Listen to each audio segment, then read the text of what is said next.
નમસ્કાર વિદ્યાર્થી મિત્રો, અગિયાર સાયન્સ ચેપ્ટર 4 સમતલમાં ગતિ એનો આજે બીજો સેશન છે. આજે બે ટોપિક લેવાના છે, સ્થાન અને સ્થાનાંતર સદિશ અને સદિશોની સમાનતા. બરાબર, ચાલો તો પહેલાં આપણે સ્થાન અને સ્થાનાંતર સદિશની ચર્ચા કરીએ. તો પહેલાં આપણે ચર્ચા કરીશું સ્થાન સદિશની, કે ભાઈ સ્થાન સદિશ કોને કહેવાય.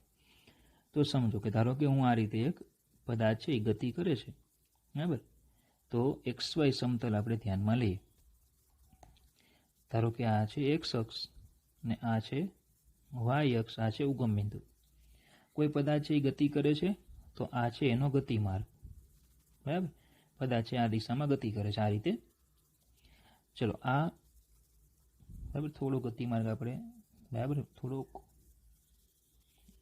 આ છે ગતિમાર્ગ એનો. ચલો ધારો કે તે કોઈ ટી સમયે પી આગળ છે અને કોઈ ટી ડેશ સમયે બિંદુ પી ડેશ આગળ પહોંચે છે, આ રીતે ગતિ કરે છે. ટી સમયે પી આગળ છે અને ટી ડેશ સમયે તે પી ડેશ આગળ પહોંચે છે. તો હું ધારો કે ઉગમ બિંદુમાંથી આ પીને હું આ રીતે જોઈન્ટ કરી શકું, બરાબર. સેમ ઉગમ બિંદુમાંથી હું પી ડેશને આ રીતે જોઈન્ટ કરી શકું. તો આ મને એક સદિશ મળે, આ મને બીજો સદિશ મળે. આ સદિશને ધારો કે હું વેક્ટર આર કહી દઉં તો આ સદિશને વેક્ટર આર ડેશ કહેવાય. તો અહીંયા જે વેક્ટર ઓપી આપણે જે દોર્યો, વેક્ટર ઓપી, હવે સમજો જ્યારે પણ વેક્ટર ઓપી આ રીતે લખું એનો મતલબ કે આ જે છે ને એ હંમેશા શીર્ષ હશે, એટલે કે હેડ હશે, અને ઓ જે છે ને એ હંમેશા ટેલ હશે. સદિશ જે દોરો છો તો જો શીર્ષ ક્યાં છે, પી આગળ છે, અને પૂછ ક્યાં છે, ઓ આગળ છે. તો હંમેશા યાદ રાખો, વેક્ટર ટૂંકમાં વેક્ટર ઓપી એવું લખ્યું હોય તો તમે એને આ રીતે ન લખી શકો કે વેક્ટર પીઓ, આવું લખી શકાય નહીં. આને તમે આમ લખી શકો નહીં. આનો મતલબ શું થાય કે આ તમારું શીર્ષ થઈ ગયું છે અને આ તમારું ટેલ થઈ ગયું છે, બરાબર. તો આવું લખી શકાય ને, એ બાબતનું ખાસ ધ્યાન રાખવું. તો વેક્ટર ઓપી એટલે શું લખી શકાશે તો કે વેક્ટર આર. તો આ જે વેક્ટર આર આવે છે, આ વેક્ટર આર, બરાબર, એ વેક્ટર આરને પદાર્થનો ટી સમયે સ્થાન સદિશ કહે છે. શું કહેવાય એને? સ્થાન સદિશ. પદાર્થનો ટી સમયે સ્થાન સદિશ. સેમ એ જ રીતે કે ભાઈ વેક્ટર ઓ પી ડેશ બરાબર શું લખાશે, vector R dash equal to એને કહેવાય પદાર્થનો ટી ડેશ સમયે સ્થાન સદિશ. પદાર્થનો ટી ડેશ સમયે સ્થાન સદિશ. તો સ્થાન સદિશ શું છે એ તમને ખ્યાલ આવે, બરાબર. સ્થાન સદિશ શું છે તે. હવે આની જે લંબાઈ જે છે, તીરની લંબાઈ ઇક્વલ ટુ સદિશનું મૂલ્ય. તીરની લંબાઈ શું આપે આપણને? સદિશનું મૂલ્ય, બરાબર. અને એની દિશા કઈ હશે? એની દિશા, તીરની લંબાઈ એટલે સદિશનું મૂલ્ય, અને દિશા કઈ હશે તો કે પી જ્યાં આવેલું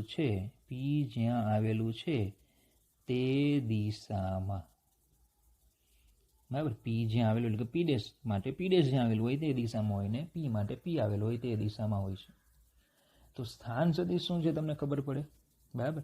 તો જો તમારે સ્થાન સદિશને વ્યાખ્યાયિત કરવું હોય કે ભાઈ એની વ્યાખ્યા આપવી હોય તો એમ કહેવાય કે કોઈ સંદર્ભ બિંદુથી કોઈ કણ કે બિંદુને જોડતા સદિશને તે સંદર્ભ બિંદુની સાપેક્ષે તે કણ કે બિંદુનો સ્થાન સદિશ કહે છે. એને આ રીતે વ્યાખ્યાત કરી શકાય કે કોઈ સંદર્ભ બિંદુથી કોઈ કણ કે બિંદુને જોડતા સદિશને તે કણ કે બિંદુનો સ્થાન સદિશ કહે છે. બોલો, ખબર પડી? ઓકે, ચાલો. તો આ સ્થાન સદિશમાં તમને ખ્યાલ આવી ગયો. તો જો આકૃતિ મેં તમે દોરી હતી તે જ પેઠી અહીંયા લીધી છે, બરાબર. આપણે સિમ્પલ ખાલી શું કરવાનું, એ વેક્ટર આર તમારે મૂકવાના. ચલો, કોઈ સમતલમાં ગતિમાન પદાર્થનું સ્થાન દર્શાવવા માટે બિંદુઓને ઉગમ બિંદુ અથવા સંદર્ભ બિંદુ તરીકે લઈએ.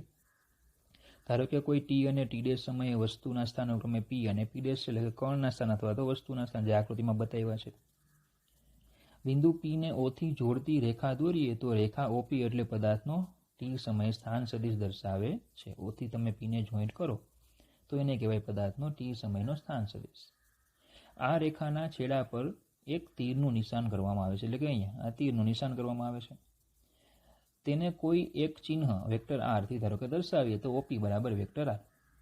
સદિશ વેક્ટર આરની લંબાઈ સદિશનું માન દર્શાવે છે અને તેની દિશા ઓ થી જોતા પી જ્યાં આવેલું છે તે તરફની હોય. એ તમને કીધું મેં કે એનું જે તીરની લંબાઈ છે આપણે મૂલ્ય આપે અને દિશા તો કે પી જે દિશામાં હોય ત્યાં, એટલે કે ઓ થી જુઓ તો પી જ્યાં હોય એ દિશા તમને આપે.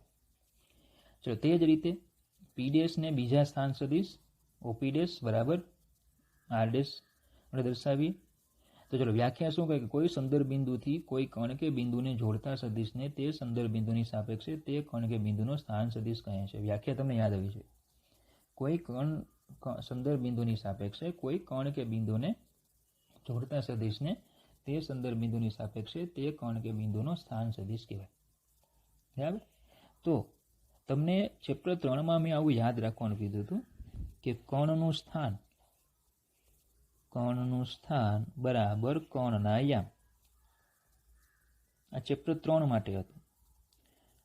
હવે તમારે યાદ રાખવાનું કે કણનું સ્થાન બરાબર સ્થાન સદિશ. કણનું સ્થાન એટલે સ્થાન સદિશ. ટૂંકમાં ચેપ્ટર 3માં આપણે હતા તો કણનું સ્થાન એ કણના યામ દર્શાવે. ચેપ્ટર 4માં કણનું સ્થાન કોણ બતાવે? સ્થાન સદિશ. બોલો ખબર પડી આટલી? બરાબર. ચાલો હવે લઈએ આપણે સ્થાનાંતર સદિશ. તો જો ફરીથી આપણે આ આકૃતિ ઉપર ધ્યાન કેન્દ્રિત કરીએ. આ જે આકૃતિ છે એને આપણે ફરીથી બરાબર અહીંયા લઈએ કે હવે આપણે ચર્ચા કરીશું સ્થાનાંતર સદિશની. ચાલો તો આ રીતે આકૃતિ આપણી હતી કે આ ટી સમય સ્થાન સદિશ, આ ટી ડેશ સમય સ્થાન સદિશ. તો હવે હું ધારો કે આને હું જોઈન્ટ કરું, આને આપણે જોઈન્ટ કરીએ તો મને અહીંયા એક નવો સદિશ મળે અને એ સદિશને હું કહી દઉં ડેલ્ટા વેક્ટર આર. શું કહી દઉં એને હું? Delta vector R. અને આ ડેલ્ટા વેક્ટર આર એટલે જ સ્થાનાંતર સદિશ. ડેલ્ટા વેક્ટર આર એટલે જ શું? સ્થાનાંતર સદિશ. અને સ્થાનાંતર સદિશ ડેલ્ટા વેક્ટર આર એટલે અંતિમ સ્થાન સદિશ માઇનસ પ્રારંભિક સ્થાન સદિશ. સ્થાનાંતર સદિશ એટલે અંતિમ સ્થાન સદિશ માઇનસ પ્રારંભિક સ્થાન સદિશ. કેમ? સ્થાનાંતર આપણે ભણી ગયા હતા ચેપ્ટર 3માં. સ્થાનાંતર આપણે ભણી ગયા. સ્થાનાંતર એટલે અંતિમ સ્થાન માઇનસ પ્રારંભિક સ્થાન એવું ભણી ગયા હતા. તો તેમ સ્થાનાંતર સદિશ એટલે અંતિમ સ્થાન સદિશ માઇનસ પ્રારંભિક સ્થાન સદિશ. ચલો અંતિમ સ્થાન સદિશ એટલે ટી ડેશ સમય અંતિમ સમય કહેવાય. તો અંતિમ સ્થાન સદિશ એટલે વેક્ટર આર ડેશ અને પ્રારંભિક સ્થાન સદિશ એટલે વેક્ટર આર. તો ડેલ્ટા વેક્ટર આર બરાબર શું લખાય? Vector R dash minus vector R. બરાબર. તો સ્થાનાંતર સદિશ કોને કહેવાય? તો કે સ્થાનમાં થતો ફેરફાર દર્શાવતા સદિશને સ્થાનાંતર કહેવાય. સ્થાનાંતર કોને કહેતા? સ્થાનાંતર એટલે સ્થાનમાં થતો ફેરફાર. તો સ્થાનાંતર સદિશ એટલે સ્થાનમાં થતો ફેરફાર દર્શાવતો સદિશ. સિમ્પલ છે. જો પદાર્થ પી થી પી ડેશ સુધી જાય તો ટી સમયે બિંદુ પી પરથી ટી ડેશ સમયે બિંદુ પી ડેશ સુધીની ગતિને અનુલક્ષીને સદિશ પી પી ડેશને સ્થાનાંતર સદિશ કહે છે. ડેલ્ટા વેક્ટર આર એટલે vector P P dash equal to vector R dash minus R. સ્થાનમાં થતો ફેરફાર દર્શાવતા સદિશને શું કહેવાય? સ્થાનાંતર સદિશ. બરાબર. ચલો આ થઈ ગયો સ્થાનાંતર સદિશ. હજી એમાં 2-3 મુદ્દાઓ છે. જો સ્થાનાંતર સદિશને એક સુરેખા વડે દર્શાવાય છે જે પદાર્થની પ્રારંભિક અને અંતિમ સ્થિતિને જોડે છે તથા તે વાસ્તવિક પથ પર આધાર રાખતું નથી જેના પર પદાર્થ ખરેખર ગતિ કરતો હોય. બરાબર. ઉદાહરણ તરીકે ધારો કે આપણે એક આકૃતિને ધ્યાનમાં લઈએ. ધારો કે આપણે આ રીતે છે. ચલો આ છે એક્સ અક્ષ, આ છે વાય અક્ષ, આ ઉગમ બિંદુ. ધારો કે કોઈ કણ છે અત્યારે પી બિંદુ આગળ છે, ત્યાંથી તે ક્યુ બિંદુ આગળ જાય છે. પી થી ક્યાં જાય છે? ક્યુ આગળ જાય છે. હવે એને ત્યાં પી થી ક્યુ આગળ જવા માટે ચલો આ એક માર્ગ ધારો કે છે, બરાબર. ધારો કે આ કોઈ બીજો માર્ગ છે, ધારો કે અહીંયા મારી પાસે કોઈ ત્રીજો માર્ગ છે, ધારો કે હજી એક માર્ગ લઈ લો, આખા ગામમાં આટા મારીને જાય છે. તો ખરેખર શું છે, જો સ્થાનાંતર સદિશ એક સુરેખા વડે દર્શાવાય જે પદાર્થની પ્રારંભિક અને અંતિમ સ્થિતિને સીધો જોડે છે. સ્થાનાંતર સદિશ એ પદાર્થની પ્રારંભિક અને અંતિમ સ્થિતિ જેને સીધો જોડે. આ એની પ્રારંભિક સ્થિતિ છે, આ એની અંતિમ સ્થિતિ છે, અને પી થી ક્યુ પર જાય છે. તો સ્થાનાંતર સદિશ તો તમે આ જ રીતે દોરી શકશો કે નહીં? આ સ્થાનાંતર સદિશ તમે આ દોરશો ને, તથા તે વાસ્તવિક પદ પર આધાર રાખતો નથી. મતલબ કે પદાર્થને પી થી ક્યુ પર જવા માટે આ પહેલો માર્ગ છે, આ બીજો માર્ગ છે, આ આખો ત્રીજો માર્ગ છે, આ વાસ્તવિક ધારો કે પથ છે, પણ એની પર તે આધાર રાખે નહીં. ટૂંકમાં પથ ગમે તે હોય, સ્થાનાંતર સદિશ તો આ જ રહેશે. ભલો ખબર પડે, બરાબર. તો વાક્ય ખ્યાલ આવી ગયો હોય. સ્થાનાંતર સદિશ એક સુરેખા વડે દર્શાવાય છે, તે પદાર્થની પ્રારંભિક અને અંતિમ સ્થિતિને જોડે છે, તથા તે વાસ્તવિક પથ પર આધાર રાખતો નથી જેના પર પદાર્થ ખરેખર ગતિ કરી હોય. બીજી રીતે સમજાવું કે ધારો કે અહીંયા તમારું ઘર છે અને અહીંયા ધારો કે માર્કેટ છે. તમારે ઘરેથી માર્કેટ જવું છે તો એના માટે ઘણા બધા માર્ગ છે. ધારો કે આ એક માર્ગ છે, આ એક માર્ગ છે, આ એક માર્ગ છે, પણ સ્થાનાંતર તો બોલો આ જ થશે કે નહીં? સ્થાનાંતર તો આ જ થાય. માર્ગ તમે ગમે તે પસંદ કરો, સ્થાનાંતર તો આ જ રહેવાનું છે. ક્લિયર થઈ ગયું આટલું? બરાબર. ચાલો પછી હજી એક મુદ્દો છે. જો કોઈ પણ બે બિંદુઓની વચ્ચે સ્થાનાંતર સદિશનું માન ગતિમાન પદાર્થની પથ લંબાઈ જેટલું અથવા તેનાથી ઓછું હશે. અરે આ તો બહુ સિમ્પલ છે, આ તો ચેપ્ટર 3 આપણે ભણી ગયા છીએ. બોલો, પથ લંબાઈ અને સ્થાનાંતર વચ્ચે સંબંધ શું હતો? તો કે પથ લંબાઈ is always greater than or equal to સ્થાનાંતર. બરાબર. તો જો શું કીધું અહીંયા, કોઈ પણ બે બિંદુઓની વચ્ચે સ્થાનાંતર સદિશનું માન ગતિમાન પદાર્થની પથ લંબાઈ જેટલું અથવા તેનાથી ઓછું હશે. સ્થાનાંતર સદિશનું માન ગતિમાન પદાર્થની પથ લંબાઈ જેટલું અથવા તેનાથી હંમેશા ઓછું હોય છે. આપણે ચેપ્ટર 3માં ભણી ગયા એટલે સાબિત કરવાની કોઈ જરૂર નથી. એના વિશે સાબિતી તમે પથ લંબાઈ સ્થાનાંતર વખતે બધા ઉદાહરણો આપીને ચેપ્ટર 3માં સાબિત કરાયું હતું.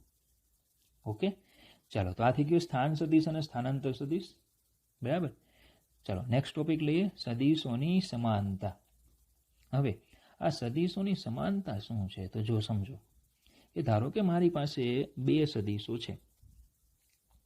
ચલો, આ એક સદિશ છે અને આ બીજો સદિશ છે. બરાબર. ધારો કે મારી પાસે આવા બે સદિશો છે. ચલો, આ સદિશને હું કહી દઉં વેક્ટર ઓપી એટલે કે વેક્ટર એ, અને આને કહી દઉં વેક્ટર QS એટલે કે વેક્ટર બી. બરાબર. તો હવે જો હું વેક્ટર એ અને વેક્ટર બી, બરાબર, એ બંનેને જો હું ભેગા કરું, વેક્ટર એ અને વેક્ટર બી, મતલબ કે આ રીતે કે ભાઈ આ વેક્ટર એ જે છે, બરાબર, એ વેક્ટર એ ને હું આની ઉપર એક્ઝેક્ટ જો હું મૂકી શકું,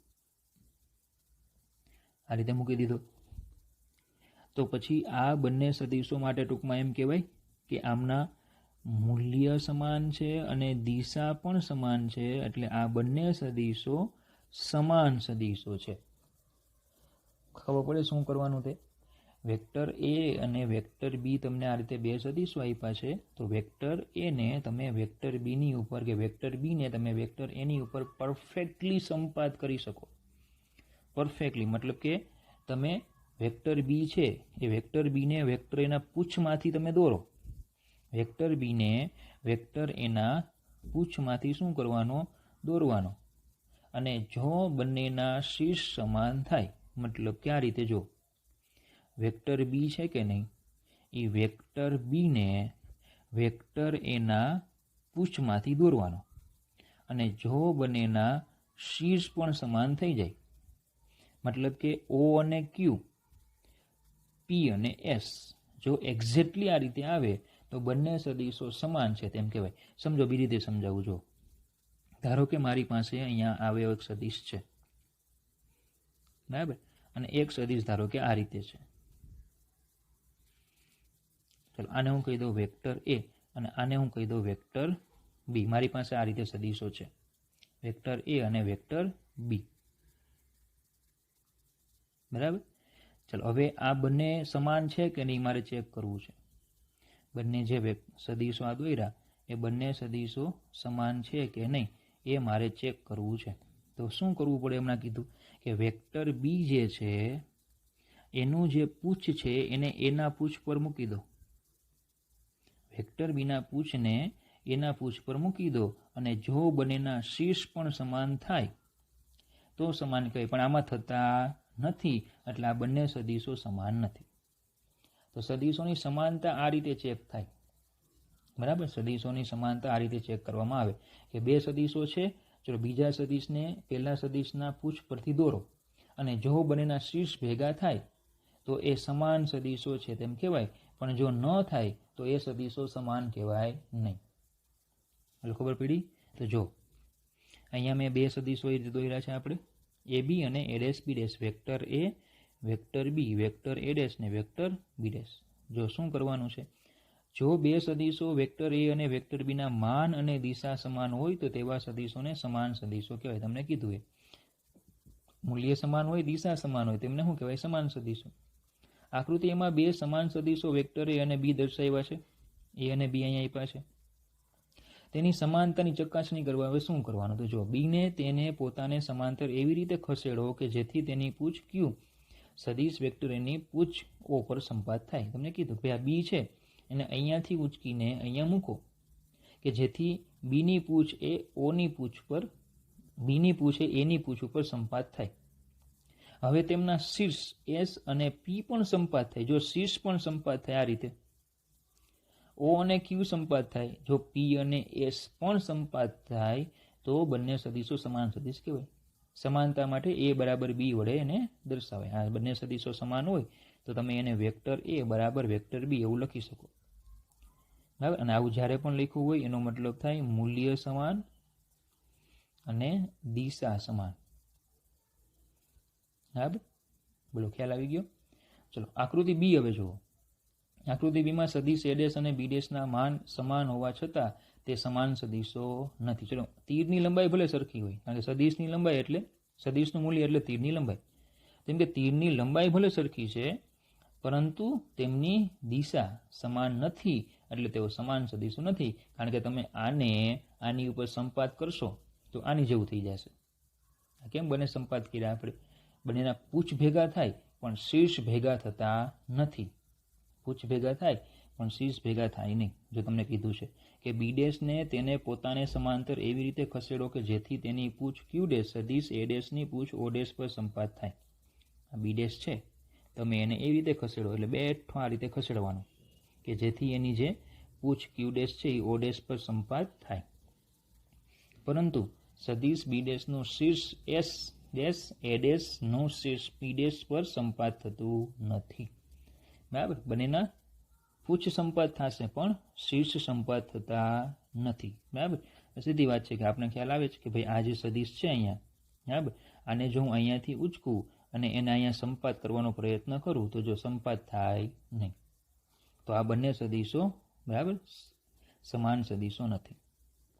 તો સદીશોની સમાનતા શું છે તમને ખ્યાલ આવી ગયો? બેઝિકલી કન્સેપ્ટ છે, ખાલી કન્સેપ્ટ સમજો તમે. સદીશો સમાન છે કે નહીં એ કઈ રીતે ખબર પડે એ કન્સેપ્ટ તમારે તૈયાર કરવાનો.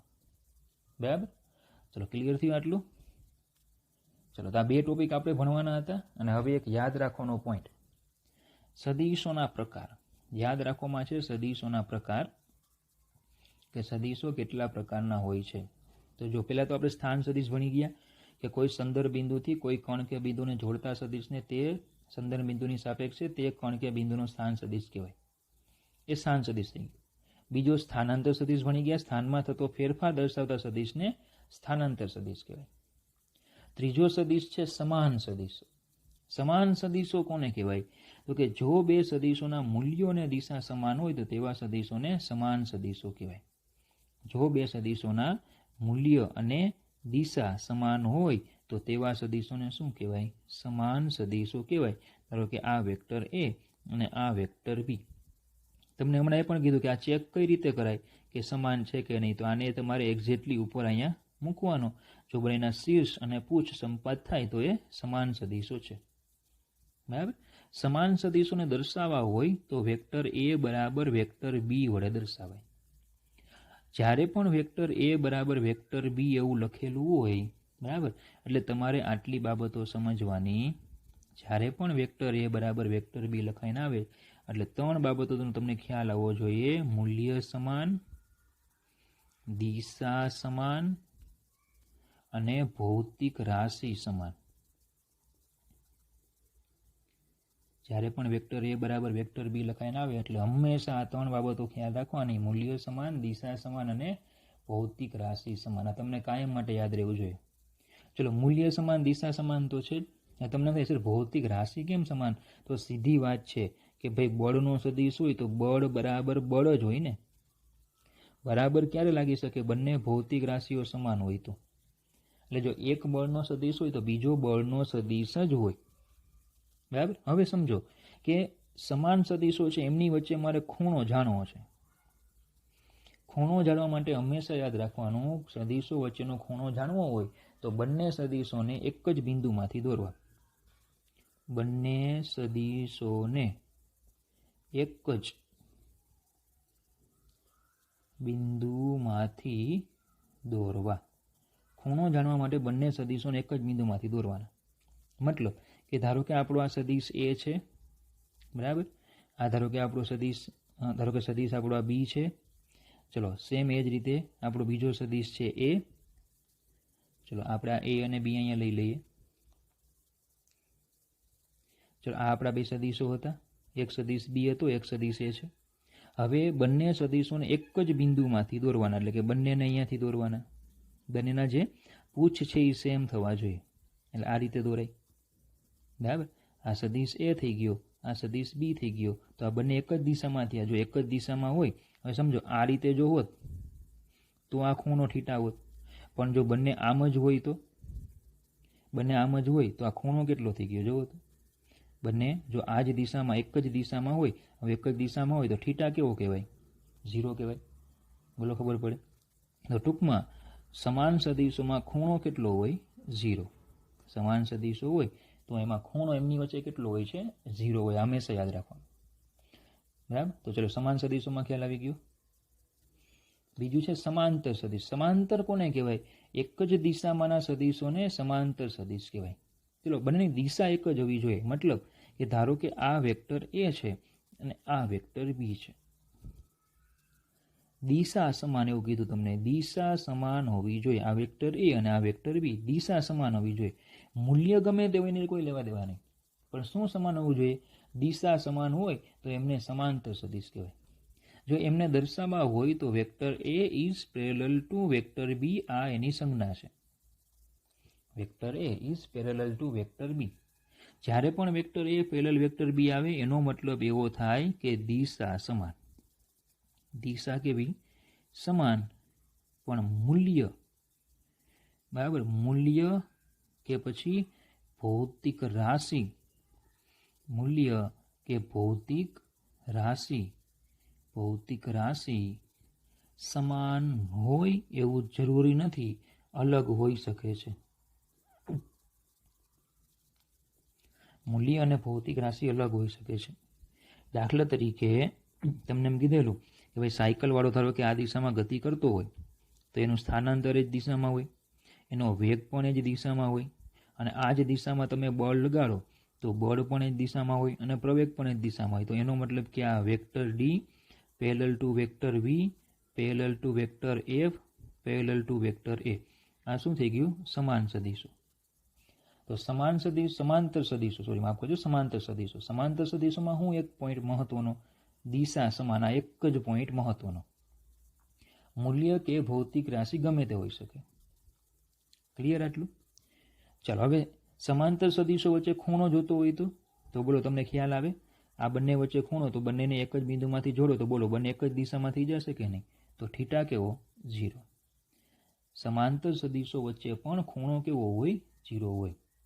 બરાબર. સમાંતર સદીશો વચ્ચે પણ ખૂણો કેટલો હશે? 0. બરાબર. ચલો પછી છે પ્રતિ સમાંતર સદીશો.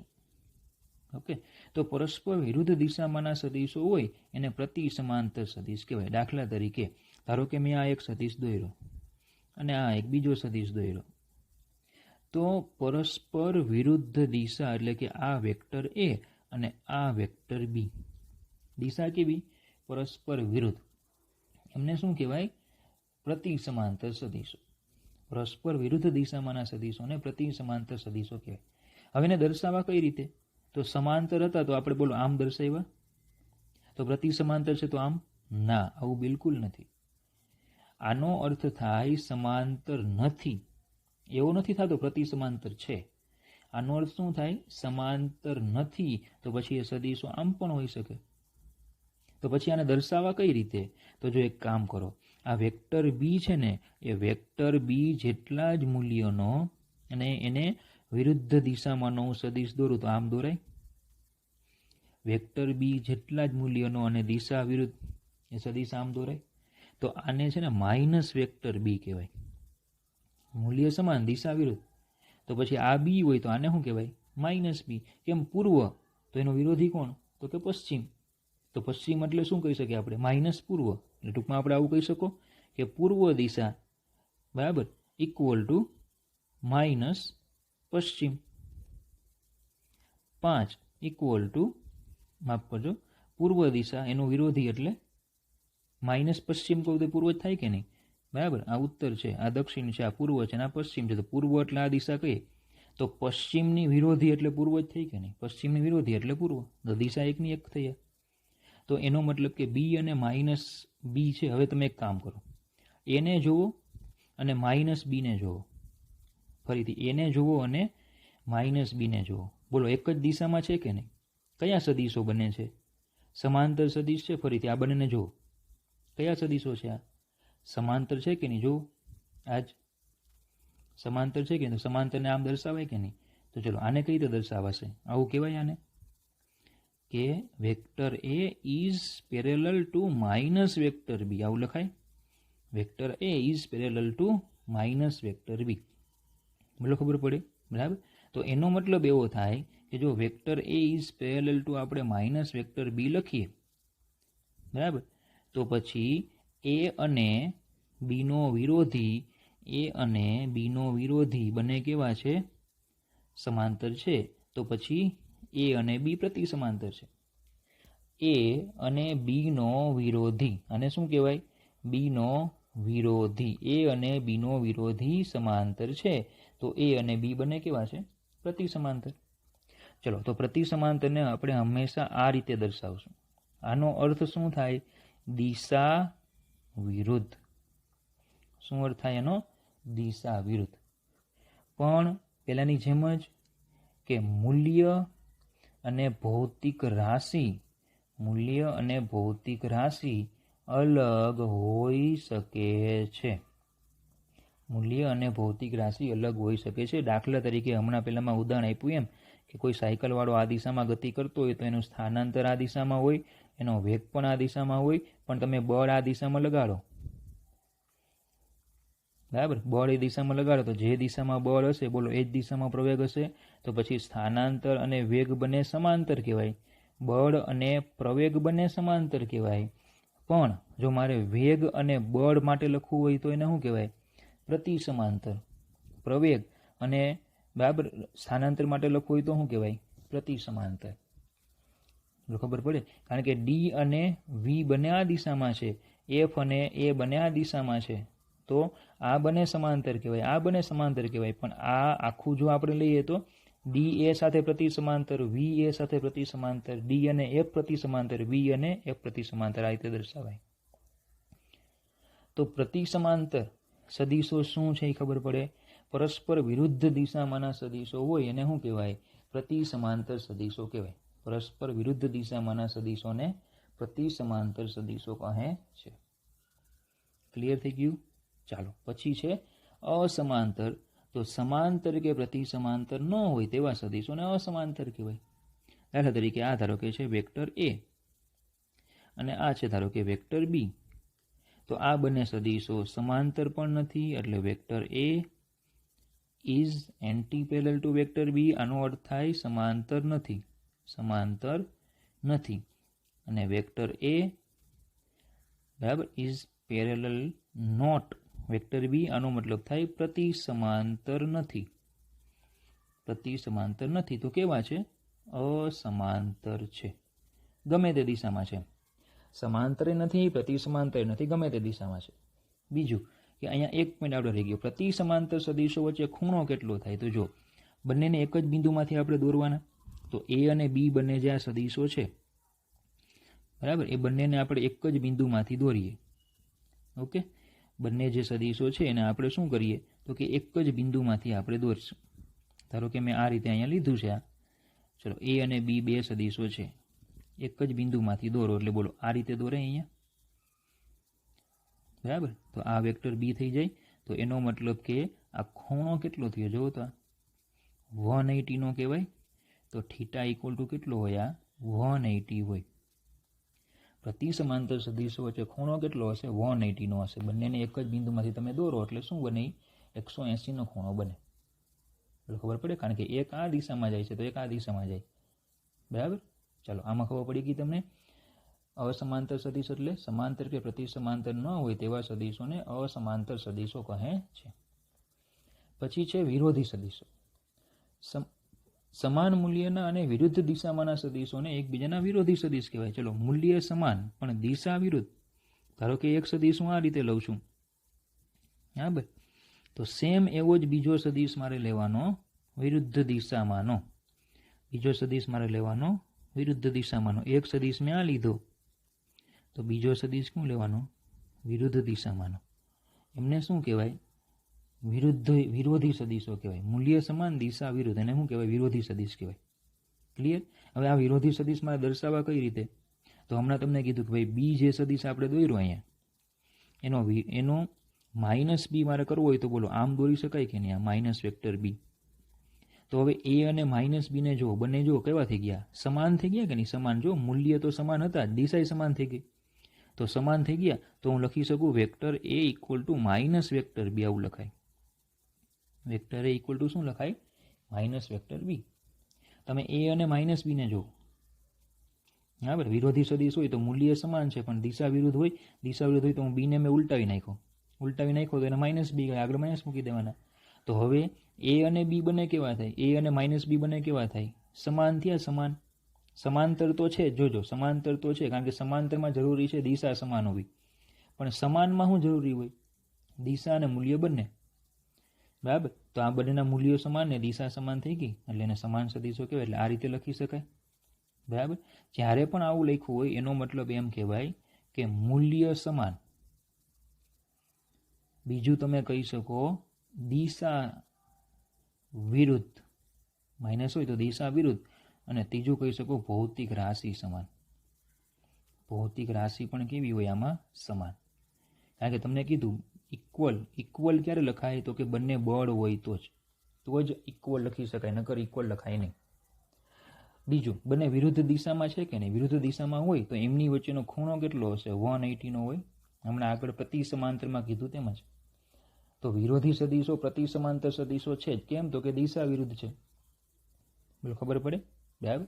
તો આપણે જે કંઈ બધા સદિશો હમણાં ભણી ગયા બરાબર, કયા કયા સદિશો આપણે ભણી ગયા? તો જો સ્થાન સદિશ, સ્થાનાંતર સદિશ તો ઓકે, એમાં તો કોઈ બધું બરાબર પ્રોબ્લેમકારક નથી, તમને ખ્યાલ આવે. સ્થાન દર્શાવતો સદિશ છે સ્થાન સદિશ હોય, અને સ્થાનમાં થતો ફેરફાર દર્શાવતો સદિશ એટલે સ્થાનાંતર સદિશ છે. ઠીક. પછી આપણે કયા કયા સદિશ ભણી ગયા? તો કે પહેલો એટલે કે નંબર 3 સમાન સદિશો ભણી ગયા. પછી ચોથો આપણે ભણી ગયા સમાંતર સદિશો. આખું તમને રિવ્યુ આપું છું. પછી પાંચમો આપણે ભણી ગયા પ્રતિ સમાંતર સદિશો. પછી છઠ્ઠો આપણે ભણી ગયા અસમાંતર સદિશો. અસમાંતર સદિશો. અને સાતમો આપણે ભણી ગયા વિરોધી સદિશો. ચલો આમાં શું હતું? સમાનમાં શું હતું? મૂલ્ય, દિશા સમાન. સમાંતરમાં ખાલી દિશા સમાન હોય એટલે એ સમાંતર કહેવાય. ખાલી દિશા સમાન હોય તો. પ્રતિ સમાંતરમાં દિશા વિરુદ્ધ, મૂલ્ય ગમે તે હોય ચાલે. અસમાંતરમાં તો ચલો કોઈ પણ આવે, મૂલ્ય દિશા બધું અલગ અલગ હોય તો ચાલે. વિરોધીમાં મૂલ્ય સમાન પણ દિશા વિરુદ્ધ. મૂલ્ય સમાન પણ દિશા કેવી? વિરુદ્ધ. હવે એનો મતલબ એવો થાય કે સમજો કે સમાન સદીશો છે, સમાન સદીશ છે એને મારે સમાંતર સદીશ કેવા હોય તોય ચાલે. સમાન સદીશો હોય એને હું સમાંતર કહી દઉં તો ચાલે. કેમ? કારણ કે સમાંતર કહેવા માટે દિશા સમાન હોવી જોઈએ. સમાન સદીશમાં દિશા સમાન હોય જ. એટલે સમાન સદીશને હું સમાંતર કહી શકું, પણ સમાંતરને સમાન ન કહેવાય. કારણ કે સમાન કહેવડાવવા માટે શું જરૂરી? મૂલ્ય દિશા બંને સમાન હોવા જોઈએ. જ્યારે સમાંતરમાં દિશા જ સમાન હોય છે કે મૂલ્ય વિશે કહી ન શકો. બરાબર. સેમ એવું વિરોધી સદીશો જે છે, વિરોધી સદીશોને હું પ્રતિ સમાંતર કહી શકું. વિરોધી સદીશોને આપણે પ્રતિ સમાંતર કહી શકીએ. કેમ? પ્રતિ સમાંતર કહેવા માટે દિશા વિરુદ્ધ હોવી જોઈએ, તો વિરોધી સદીશોમાં દિશા વિરુદ્ધ હોય જ. પણ પ્રતિ સમાંતરને વિરોધી સદીશ કહી શકાય નહીં. કારણ કે વિરોધી સદીશ કહેવા માટે મૂલ્ય સમાન હોવું જોઈએ. દિશા તો વિરુદ્ધ હોવી જ જોઈએ, પણ મૂલ્ય પણ સમાન હોવું જોઈએ. પ્રતિ સમાંતરમાં શું ફિક્સ હોય કે દિશા વિરુદ્ધ છે, મૂલ્ય ગમે તે હોઈ શકે. બોલો, ખબર પડે? બરાબર. તો આ MCQ માટે તમારે યાદ રાખવાનું છે. અને આ શોર્ટકટ કે સમાન હોય, મૂલ્ય દિશા સમાન, સમાંતરમાં દિશા સમાન, પ્રતિ સમાંતરમાં દિશા વિરુદ્ધ, અસમાંતરમાં ગમે તે, અને વિરોધી સદીશોમાં મૂલ્ય સમાન, દિશા વિરુદ્ધ. ઓકે, તો આજના સેશનમાં આપણે આટલું જ રાખીશું. Thank you.